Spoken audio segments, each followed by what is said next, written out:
Today's topic is on bidding, more specifically, exact bid formulas. So I'm really excited to have this conversation with Stephen Noch. He is a freelance ad manager, and he's recently, although not too recently, you guys have been at it for a bit, it seems, launched a ad management software called Ad Labs. And him and we've been conversing for feels like quite a few years at this point. At least a couple of years, Yeah, you guys have had me on your podcast a couple of times, which I appreciate. That's really, really good conversations always. But Stephen is a big advocate for revenue per click ad adjustment or bid adjustment model, I guess is how you would refer to that. And I like the model. I think it makes sense. But my personal opinion is we've never used it exclusively. We've used it in like certain scenarios and in, different types of ways, which I'm sure we'll get into in this conversation. But Simon was like, you have to let me change your mind. This bid management formula is amazing. It's the foundation of pretty much everything you guys do, right? Pretty much. Yeah. I'll explain more in a bit, but yeah, it's a guiding principle for sure. Yeah, definitely. And Stephen was like, "Oh, you have to let me convince you. Let me tell you how amazing this system is." I was like, "All right, let's hit record on the conversation," because you get really in the weeds on bid management. So I feel like the listeners will gain a lot from this conversation. So I appreciate you coming on. But with this, why don't we just start out like, what is the revenue per click model? Yeah, and before I explain it, I will quickly give a little bit more context to the origin of this conversation, which is I've been posting rather frequently about this concept of revenue per click so background on me, I'm an Amazon PPC freelancer. I've been managing ads since 2019, so about 5 years now, and I never got good performance with automation. I always felt like I could get better automation by managing bids manually myself on bulk sheets. And the way in which I calculated bids was through the revenue per click model, which we'll explain in a minute. And there's a lot of other tools that also will either other PPC managers or tools that will try to replicate or I should say deploy the revenue per click model. Mm-hmm. But I think some people have an overly simplistic view of it. And what I've really done with this model is I've scaled it out to account for all of the different nuances. So it's just like the revenue per click strategy on steroids is kind of what I do. And it's been the single largest contributor, I think, to my success as a PPC manager that allows me to basically take over any account that was either struggling because they were doing it themselves or struggling with another agency or struggling with another software. And a lot of, softwares will say there's this like 2-week or 2-month learning curve until their systems finally get things dialed in. And I've always told my clients, there's no learning curve. Within the first 30 days, your business is going to be net more profitable, or your net profitability increase is going to more than cover the cost of my services, which is a premium. Mm-hmm. I charge, thousands of dollars to manage an account, but the net bottom line profitability will grow so much that it will cover the cost of my services and you'll still have extra profit in your pocket. And that's not even accounting for what they were spending with the other agency, the other software, that's just looking at their business, on Amazon. And I give them that 30-day satisfaction guarantee or no charge. And so far haven't had anyone make a claim on it because we've hit it every time. And the first 30 days, all I do with people is I manage their bids. I don't get crazy with new campaign launches, single keyword ranking strategies. I don't do any of that. It's just the bids. And I've been doing this for 5 years. So I feel very confident in it. And I made a LinkedIn post because the realization occurred to me the other day, which is that anybody who is hitting their target ACOS has arrived at the same outcome that the revenue per click strategy would have given you. They just did it a way that took them longer to get there. And I'm trying to tell you guys that if you are hitting your target ACOS, by definition, you have arrived at the same conclusion as what revenue per click could have gotten you. So you're all, there's no reason, I guess, to not use it because you're ending at the same outcome. I'm just trying to give people a solution that can get you there faster, more efficiently. And then Elizabeth commented that she thought it worked. There's a lot of great tenets to revenue per click, but it doesn't work all the time. And then I was like, no, it does actually work all the time. But I knew it was going to be a longer conversation to go back and forth. Didn't want to create a huge comment thread or blow up your inbox. So I figured, yeah, let's get the mics going. And that's the longer introduction to this. No, I love it because you touched on some points. So I'm glad we're having this conversation. Because I feel like maybe I'm probably one of those people who has the simplistic view of what revenue per click is.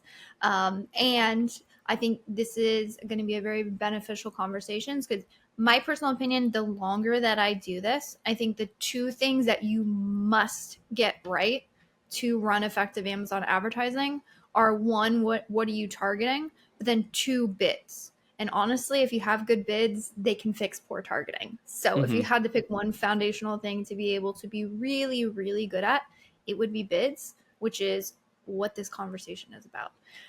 So I'm excited to dig into it. I want to see how you have modified and adjusted. But with that being said, maybe let's give them what is the revenue per click model? Yeah. So at its simplest, revenue per click is you're looking at a keyword. The keyword has high ACOS, and you're thinking, how do I lower the ACOS on this keyword? And what you will do is you will calculate the bid as taking the keyword's total sales.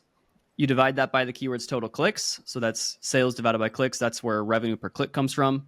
And then you take that figure, your RPC as we abbreviate it, and you multiply that by your target ACOS, and that would be your bid. So that is the overly simplistic thing that when people stop there and run with it, they run into trouble. So okay, so that's I think where my issues come with the revenue per click model. So maybe I'll just tell you like what I've seen are the drawbacks, and you can let me know how that you fix them. So I guess I agree with your premise of what you said in the post of if you are achieving target ACOS, you have achieved equilibrium and essentially gotten to what the revenue per click model would have calculated. I 100% will concede that the mathematics are sound, and that's what you need. Like that's what you actually need to happen. I guess where I have always struggled with it, and again, like you said, taking it and kind of run with it, is that the bid output doesn't factor in the market, meaning how much your competitors are actually paying or bidding on. And so sort of the issue that I've seen is if we have a really important keyword that we're say trying to rank on, or the goal is sales, or maybe it has like it's a high contributor of sales to the account. If you go through and perform, sort of a straight revenue per click model, oftentimes that output of what the bid needs to be, which again, I would concede is if, conversion rates remaining the same, all things remaining the same, if we only change this was the CPC, then outcome of ACOS would be what we wanted. But because potentially that output in the bid would be so much lower than what the market requires to gain impressions, sometimes what you end up doing is killing impressions on that keyword. I guess that's why, and again, I'm talking about rolling it out in mass. So that was, sort of, I tested it a little bit, and that was kind of like what I saw as the outcome, also what I understood could potentially be the outcome.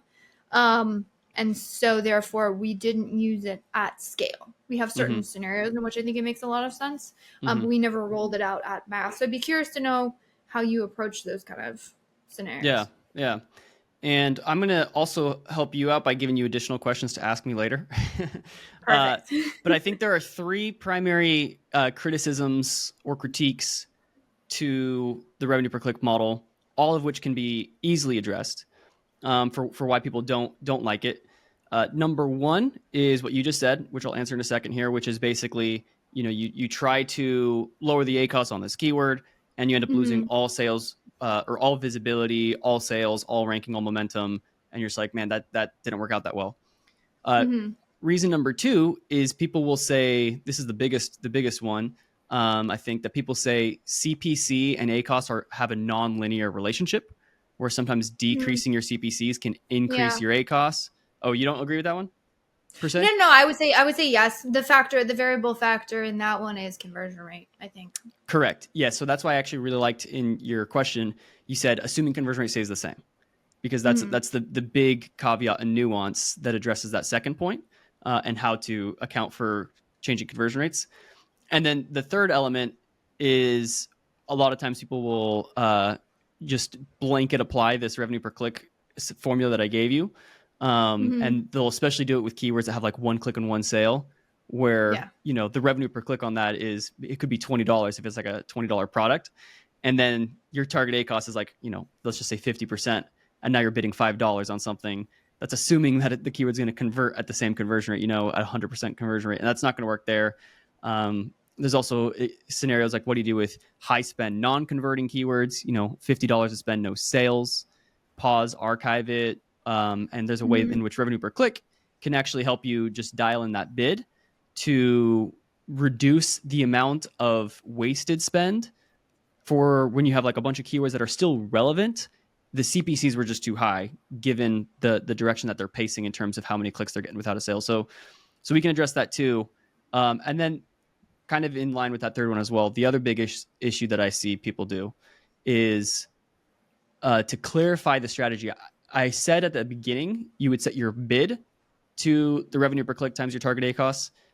That's an oversimplification. That's actually not correct. The revenue per click times your target ACOS is what your target CPC should be, not the bid. And that's a big distinguishing thing for me, is that there's a difference between what your bid is and your target CPC, because we're going to have placement multipliers most of the time, increasing for top of search by 50%, 100%. And so you have to count that into your bid. And also, if you have a day parting strategy turned on, you have to account that into it. So your bid is continuously getting lower and lower and lower than your target CPC as you have these multipliers and modifiers on top of them. So those are some quick upfront caveats and nuances. But when all of those are considered, this strategy works, I believe, in basically every scenario. But let's go back to the first one that you were saying, which is, you've run the formula, you've reduced your bids on this keyword now in order to hit the target ACOS. Maybe you're now hitting the target ACOS, but you're just getting, only 10% of the sales that you were previously getting. To me, that just comes down to a business decision around what should your target ACOS be for that keyword. And that's kind of, all it comes down to. If you're seeing that this keyword gets a lot of sales when it's at 50% ACOS, but when you try to deploy this strategy and set your target ACOS at 30%, then yes, you lowered your bids enough where it basically took you out of being competitive in the auction. And I think the only solution there is to just, set your target ACOS to 50% in order to keep a more aggressive, more like media investment approach on this keyword, with the understanding that it's important for ranking, visibility, review generation, organic, all that kind of stuff. And so I would just say that's more of just a strategic business decision in which you have these different ACOS targets. Yeah, that makes sense.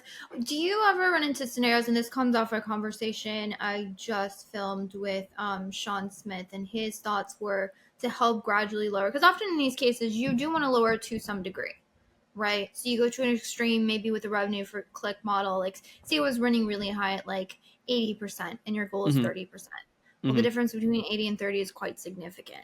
So the way that he has approached this is say, okay, I want to lower it, but maybe instead of putting, that 30% in, which is going to bring me to the extreme and most likely no impressions whatsoever, I'm going to say target a 75 or 70, and that will naturally lower it, but lower it gradually. And then maybe next time I go in to do the optimizations, providing that 70 is working, now it's 65 or 60, and then walking down ACOS. Is that a good approach? Is that something you use? Yeah, absolutely.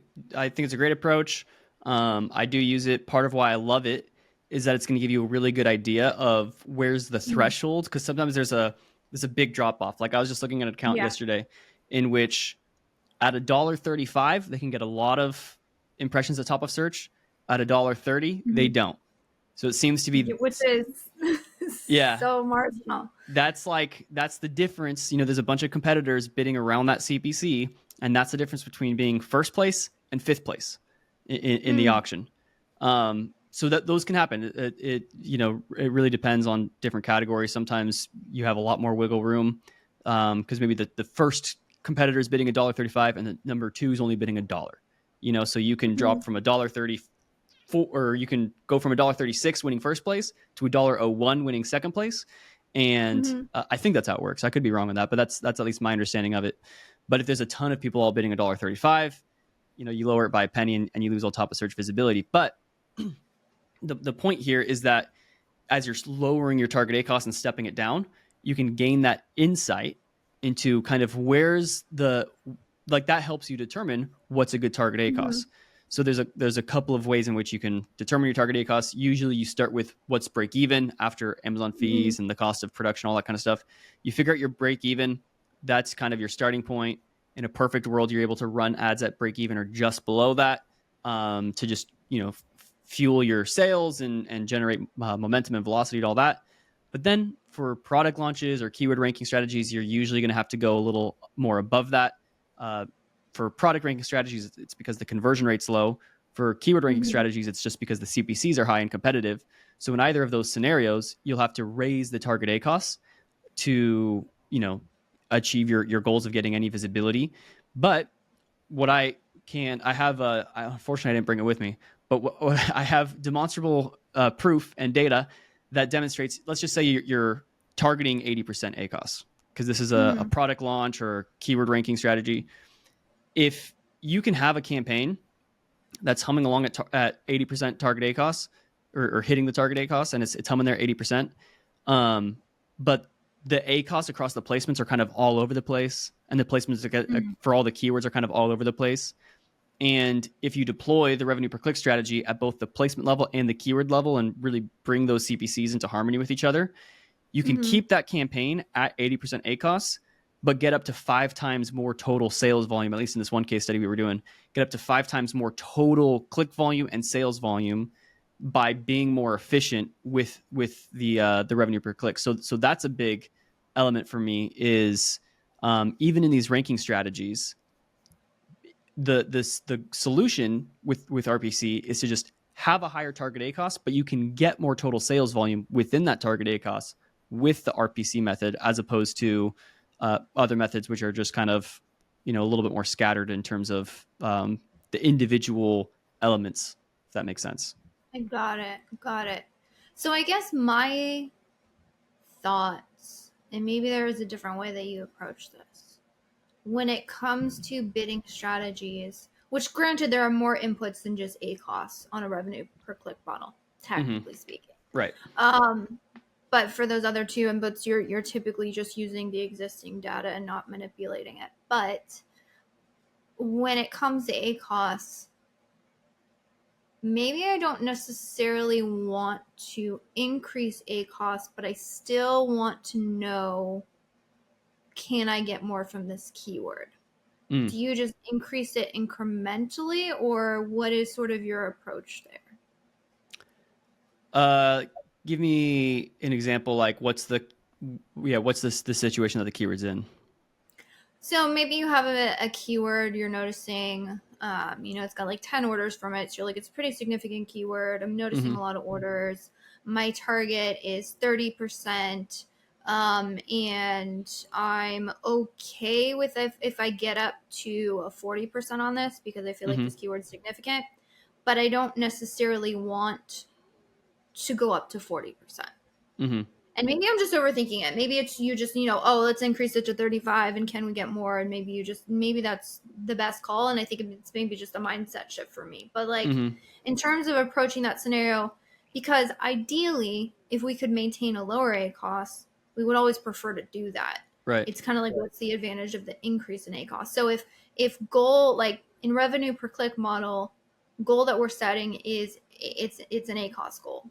And I guess my kind of side thoughts on the matter have always been, I don't always necessarily want to optimize for ACOS in all scenarios. Right.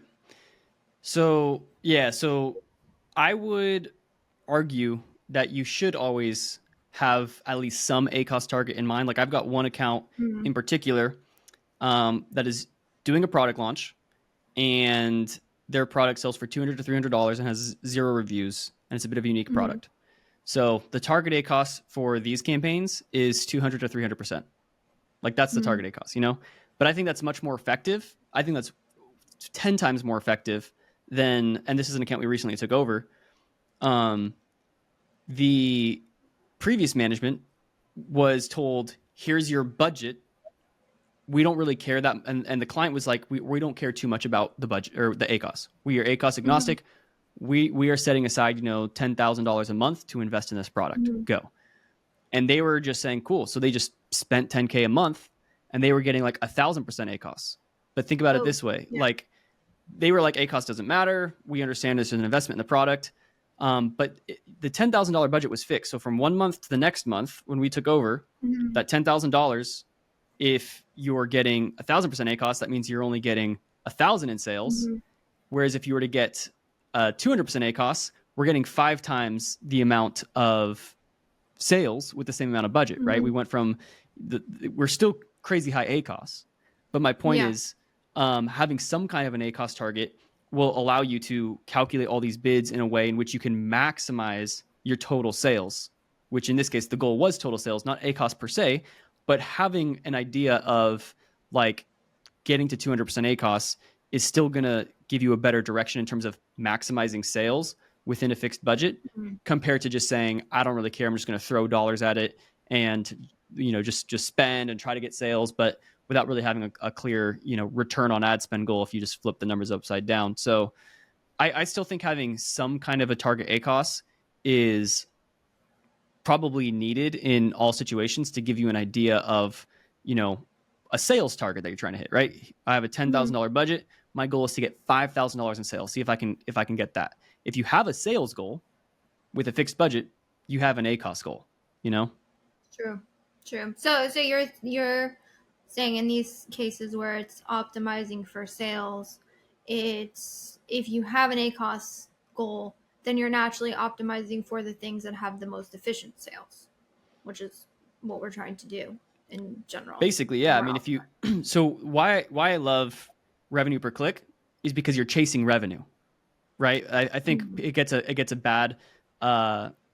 bad rap for being so ACOS and efficiency focused that it doesn't care anything about sales, but it's like it's the opposite. Like the whole idea is revenue. Like that's what we are chasing with all of our bid adjustments. Naturally, wherever revenue opportunity is the highest, we are chasing after that and cranking after that. The other reason why I love revenue per click is because it's 90% correlated with conversion rate. So I would maybe even 95%. I would say revenue per click, in my mind at least, is pretty much synonymous with conversion rate. The reason being is that if you take your conversion rate and you take your average order value and you multiply those together, you get revenue per click. Just because of that's just cross cancellation, right? Like average conversion rate, orders divided by clicks, and then average order value, sales divided by orders. The orders cross cancel and you get sales over clicks. So it's the same thing. It's basically chasing conversion rate, but also factoring in average order value because your AOV can change if people are buying 2 products at a time or your prices are changing. So it's a little bit more comprehensive than just going after conversion rate. And the other nice thing is that it gives you a dollar amount as an output, so you can factor that into you can relate that to CPCs and see what the CPC to RPC kind of threshold is. So yeah, that would be my answer there. Okay, cool. You're convincing me here. I can see how this plays out. Maybe with the next little bit, because I know your software gets super tactical, and I know everything Steven's talking about the revenue per click and the calculations and all the data stuff, their software implements that. And the thing that I love about how you guys are doing it is you guys are an open book on here's exact calculations that we use for this. It's very black and white. It's very open, so you can be like more confident in what you're applying. So I know I'm not asking Steven anything proprietary that he isn't already sharing with his users, but so I would my brain is curious to know. Okay, I get how it works in those scenarios.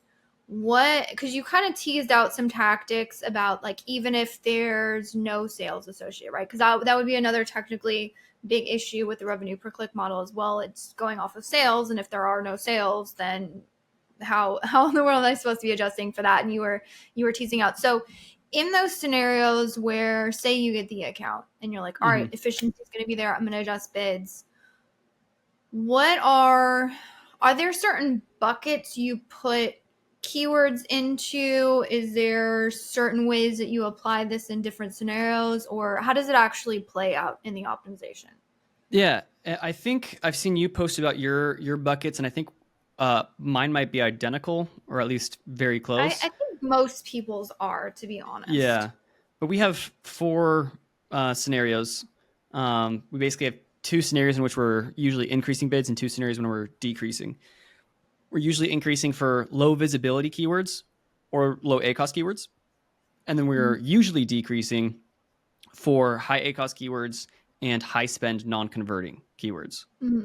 And so basically the only 2 other scenarios which don't fall into those buckets are this keyword has good ACOS, and we're kind of just going to leave it, let it keep humming along. Or the keyword is in a weird state where it hasn't converted yet, but it's not low visibility. It's still getting a good amount of click traffic, so we don't need to increase it. And it also hasn't crossed our high spend threshold, so we don't need to decrease it. And the high spend threshold, at least in Ad Labs and what I've done before Ad Labs, back on manual bulk sheets with Excel macros and stuff, was we determine high spend as your cost per acquisition. And we define that at an ad group level. So we look at the average order value for every single ad group. And, if let's just say you have a $10 product, and if you have a 30% ACOS, that means you're willing to spend up to $3 to win that $10 AOV. And so $3 becomes the high spend threshold. So if you have a keyword with, $2 to spend and it has 20 clicks, it's getting pretty decent in the last 30 days. It's getting pretty decent click traffic. It doesn't really need its bid optimized just yet. But as soon as it crosses into that $3 threshold, it gets up to $3.50, $4. We are now overpacing our target. And so we are going to need to start stepping down that bid. And the formula there can get a bit complicated. So maybe we could say that, I'll just give you the quick teaser. And then if anyone wants more information, we have a whole episode on this on our podcast. But basically what you would do is you would kind of look at the anticipated revenue per click. So you would take, on average, what's the revenue per click for this ad group, and the way in which you're kind of figuring out is you're looking at the ad group's average order value as well as the average conversion rate. But then you're also factoring in the current amount of non-converting clicks on this keyword. So let's just say if on average you convert in 10 clicks for the ad group, so 10% conversion rate, that's the kind of standard. This keyword currently has 10 clicks but no sales. Okay, well, it hasn't converted in the first 10 clicks. We're going to assume, since the average is 10 clicks to get a sale, we're going to add another kind of 10 clicks to a sale. So in total, 20 clicks. So even though it has 10 clicks and no sales, we're going to assume, okay, if this got a sale on the 20th click, give it another 10 clicks to run, because that's the average clicks to conversion. What then would the revenue per click be given that conversion rate, given that average order value? And then we're going to start dialing our bid down so that if on the 20th click it converts, we will have a CPC that hits the target ACOS. And then, you come back to optimize your bids again. It's at 20 clicks, hasn't gotten a sale. You run it again. And obviously there's kind of a point, there's a different decision around at what point do you pause or negate a keyword. And, that's a separate conversation. But at least in terms of this bidding method is probably single-handedly the reason why I've been able to meet that guarantee for clients. Because there's a ton of keywords in there. In most accounts I audit, you look at keywords and it'll have 1 click and no sales. And it's is that good or bad? So most systems, most managers and algorithms would increase the bids in those scenarios, saying, it's low visibility, we're going to increase that bid. But what if that 1 click was a $5 CPC? That might not even raise any major flags, but in that same scenario I was just giving you, where $3 was kind of the average cost per acquisition, we know we're overspending. It doesn't even actually have to be that high. It could just be a $1 CPC, but you still know, given your average conversion rate, given your average order value, you're pacing pretty hot with that $1 CPC. Yeah. And even though that one keyword only has $1 of spend, it's not a big offender so far. But if you have a couple thousand keywords like that, they all add up. And what I love about our method is that when we kind of use the ad groups as benchmarks, we can tell you if $1 CPC on this keyword with one click and no sales is a good thing or a bad thing, and whether or not you need to increase it because it's low visibility or actually step down the bid because given the average conversion rate, you're pacing a bit hot, and this, if it converts in 10 clicks, is going to be overshooting your target, and you're going to be spending quite a bit there. So we can really quickly reduce the overall amount of non-converting spend without pausing or archiving any keywords, because they could all be relevant. You are just spending too much. So we can, reduce the amount of non-converting spend without pausing or negating by using this like anticipated revenue per click approach. Cool. I'll definitely link in the description the podcast episode you were talking about. If for anyone who is listening and they're like, I want to get in the weeds, that is intriguing to me. Well, go check that out. Definitely go watch that. Okay, so I get the buckets. So I would agree we have very similar buckets. I think there's like two scenarios. I think what we've done, and it sounds kind of like you do to a degree as well, it's within those buckets, we know the actions increase or decrease. Depending on if it's, over or under targets. But I guess what we also do is we'll split out that bigger bucket into smaller buckets and say to what degree. So we were just talking about like, oh, there's a target that's super important to us. And so therefore maybe we're stepping down ACOS and we're not being, as active with optimizing or as aggressive with our optimizations, I think is probably the more concrete way to say that.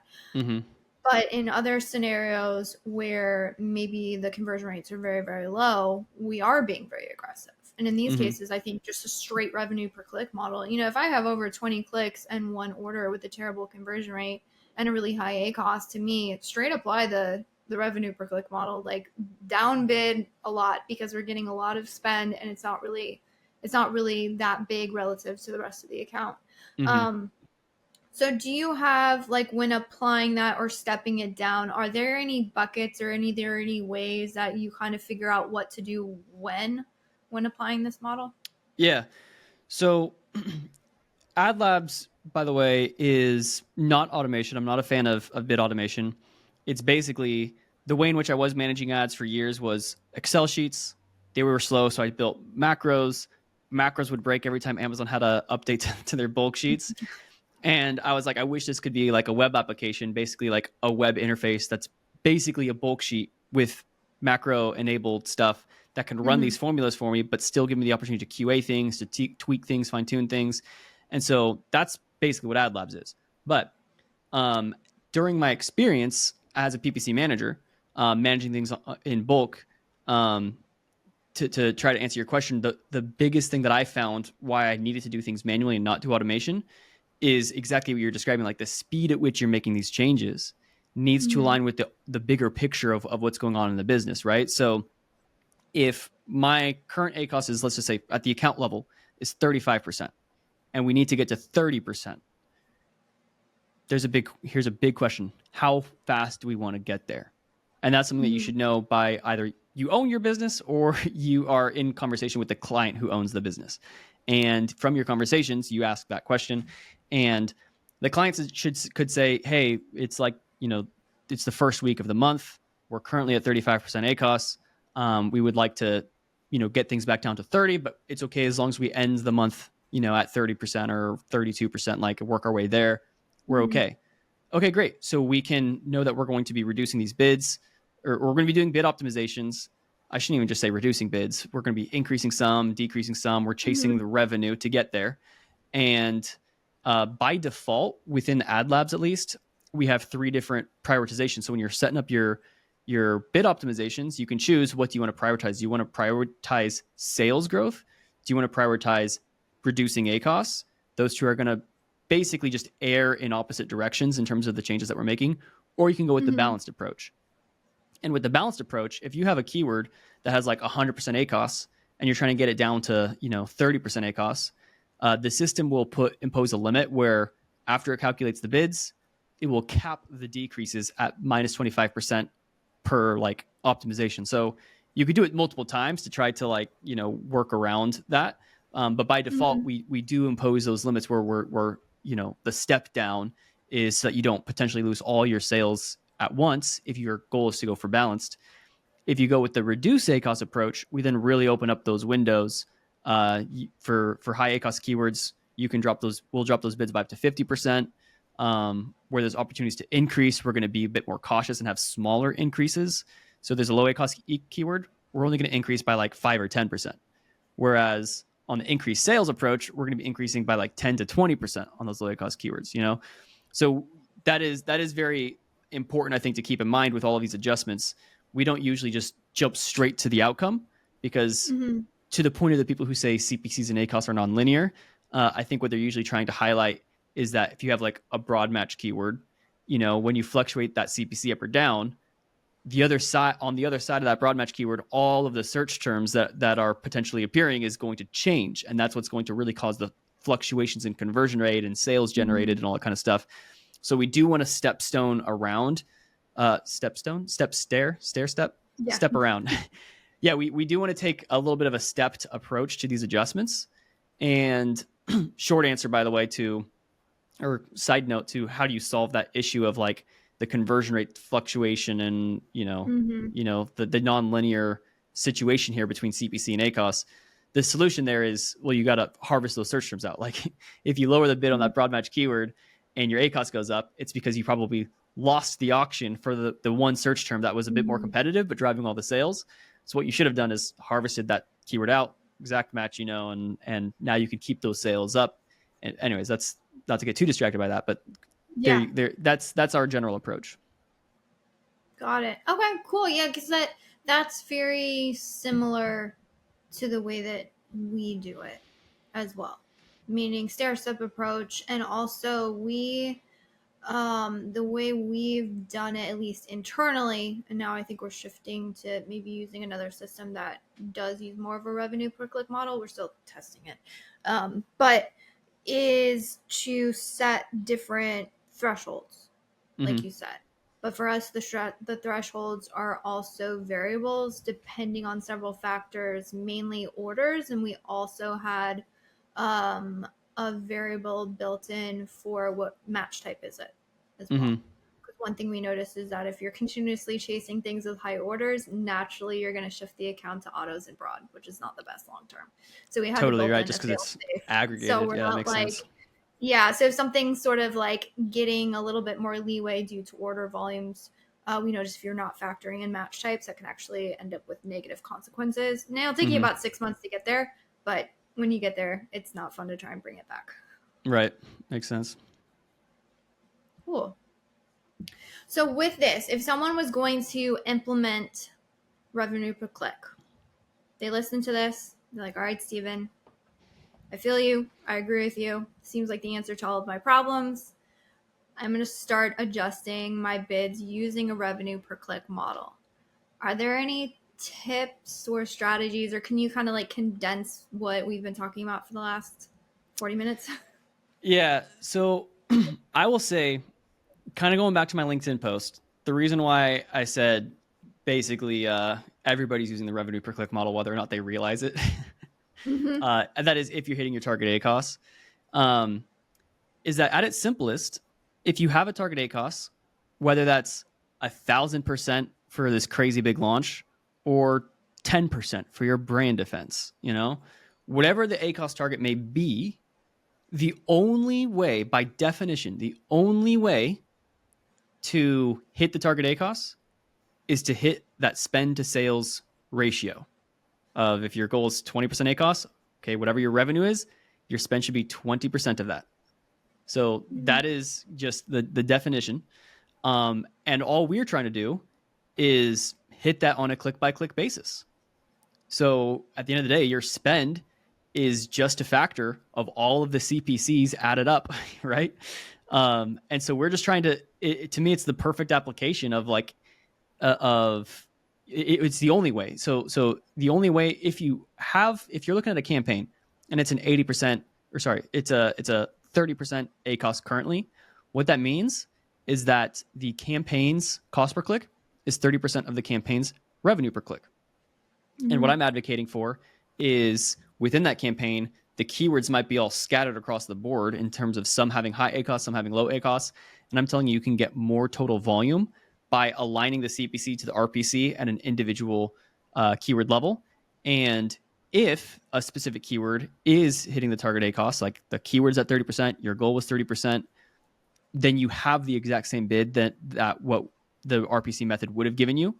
But I think people waste a lot of time and money by going with like the guess and test approach, which is this keyword has 80% ACOS. I'm going to raise the bid, lower the bid, and move it around until I finally get to 30%. And assuming conversion rate was steady that whole time, you could have just calculated the bid. Like you ended at the same result in terms of your bid. And you could have just started there instead of moving around. And I guess the question is, but what if you lose all the sales momentum, blah, blah, blah. And that's where the nuances come in. It's like we, limit the total increase or decrease at a time, because that gives us an idea to see, when we move to the ACOS from 80% to 40%, was there a big jump in sales or loss in visibility or whatever? And that can help you make strategic business decisions around what should the target ACOS be, either for an entire campaign or for a group of keywords. And so, there's a lot of nuance to it, but overall, I believe it's the only method that works. And I think there's a lot more we could say, but we'll have to save it for another time. Yeah, definitely. So I recommend going and checking out Stevens. We'll put a link to Ad Labs if you're interested in having a scalable way to be able to implement a system like this. And we'll put, because I think that's very interesting, on your methods for decreasing clicks with no sale keywords through a revenue per click model. That would be really interesting. One sort of like parting question and shot, because I myself am left kind of wondering, you said something interesting earlier in our conversation, that bids and cost per click are not always, like, they're not always equivalent. Right. And so just a quick clarification, then maybe asking how you apply that when adjusting bids. When you're doing that, no more than a 20% decrease, no more than X% decrease, is that applicable to the bid, or are you applying that to the cost per click? That is applicable to the bid. The bid changes because the CPC isn't always as easy to control, right? Especially if you have any kind of dynamic adjustments on or whatever. But I think actually in general, now that I'm thinking about it, it has carried over well to the CPC as well. So we're not seeing CPC fluctuations much more than like 25% with any major adjustments. But the caveat there, and yeah, thanks for coming back to this. Primarily, for the biggest point where this comes into play is placements. And that's the biggest area where I see people make, it applies in a lot of ways. And we actually, Andrew and I just recorded an episode yesterday titled, Why Does Lowering CPC Increase ACOS? So that's episode 51 of that Amazon Ads podcast. It's not out yet, but maybe by the time this episode is out, that one will also be out. So keep an eye out for that one, episode 51. But it basically comes down to, and this is where a lot of AI claims say, because of this nonlinear approach, sometimes you decrease your CPC and your ACOS spikes. What I'm here to say is they're saying it's nonlinear, this correlation between CPC and ACOS. And I am trying to say it is actually very linear. You just didn't account for all of the nuances in that, like we already kind of started teasing out earlier in this episode, which is that broad match example. You lower the CPC, you lost all the visibility for that one search term that was driving all the sales. I see that happen mostly with campaign placements, where you lower the bid on a keyword. Let's just say top of search was worth that $1.35, like we were saying before, and product pages was worth $1. But product pages has like a 2% conversion rate, and top of search has like a 20% conversion rate. Sounds like a hyperbole, but I've seen that actual scenario happen. It's very, very normal actually. So when you reduce your bid, like, oh, this ACOS is a little high on this keyword, it's $1.35, I'm going to reduce it to $1. Oh, my ACOS just 10x, The reason why is because you by lowering your bid, you lost all the visibility at top of search where like 90% of the sales were coming, and exclusively started spending on product pages. And the solution there is you can lower that bid. Like, you should be lowering the bid on product pages. You're currently bidding $1. Maybe you should only be bidding $1 or 50 cents on product pages. You should only be bidding 50 cents there, but you need to be increasing then to get you back up to the $1.30. You're going to have to increase by 1.3 divided by 0.5 minus 1, 160% increase for top of search to make sure you maintain that top of search visibility, which sounds drastic, 160%, but it's literally just revenue per click playing itself out at a placement level with the keywords. So you can set that keyword bid down to 50 cents to really mitigate the amount of wasted spend, or at least inefficient spend on product pages. And then you apply a 160% increase for top of search. in order to keep all of the visibility up there. And now, because you've essentially shifted spend from product pages away from product pages into top of search, all we're doing is we're chasing the revenue wherever it goes. You can now keep like the same ACOS, but getting 10 times the amount of sales volume. And in conclusion of this, what was probably you were hoping for a shorter answer, we ran linear regression models around a campaign that has been optimized versus a campaign that hasn't been optimized, or an account, I mean. And we found that campaign accounts that were doing this model of combining placements and all this kind of stuff had much stronger 80% correlation between their CPCs and ACOS in a very clear directional line, compared to the non-optimized accounts that I think had like 40% correlation or something. So yeah, if you're not doing it right, if you're just jumping and guessing around with your CPCs and raising and lowering stuff and not accounting for placements, not doing good keyword harvesting, yeah, you're going to have a very non-linear results because your conversion rate's swinging all over the place because of all these other factors of what's on the other side of the auction. But when you account for all those variables and factors and you rein all that in, you do end up with a very linear approach. But that being said, that is the very long answer, I apologize, to your question about what's the difference between bid and your target CPC. It's basically that. And I think we have some other episodes where we talk about this, but no, we don't actually. It's on our radar to make this episode. But the idea is your bid is usually going to be lower than your actual target CPC, and there's ways to calculate that as well. Interesting. Well, this has been a really riveting conversation. I appreciate not only you sitting here and explaining to me how revenue per click works and the nuances of it. So I feel like I have a much better handle on it and how to actually apply it. So I appreciate that. But then also allowing us to hit record on this conversation so the audience can benefit as well. So it's been great talking with you. And if you're interested in anything Steven's talked about, make sure you check out the link in the description. Awesome. Well, thank you, Elizabeth, for having me. And thanks for letting me ramble a bit. It was great being here.